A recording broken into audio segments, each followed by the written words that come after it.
আসসালামু আলাইকুম। আমি মতোযুকি ওদাচি, জাপান থেকে। আমি বাবাজানের একজন সন্তান, রুহানি সন্তান, জাপানি সন্তান।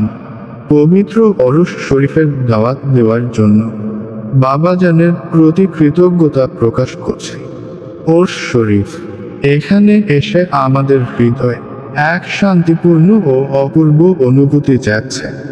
আপনারা জানেন, আমরা জাপানের দৈনন্দিন জীবনের কর্মব্যস্ততা ও সংগ্রামের মধ্যে থাকি, কিন্তু যখনই আমি এখানে আসি আমার মন প্রশান্তিতে ভরে যায়।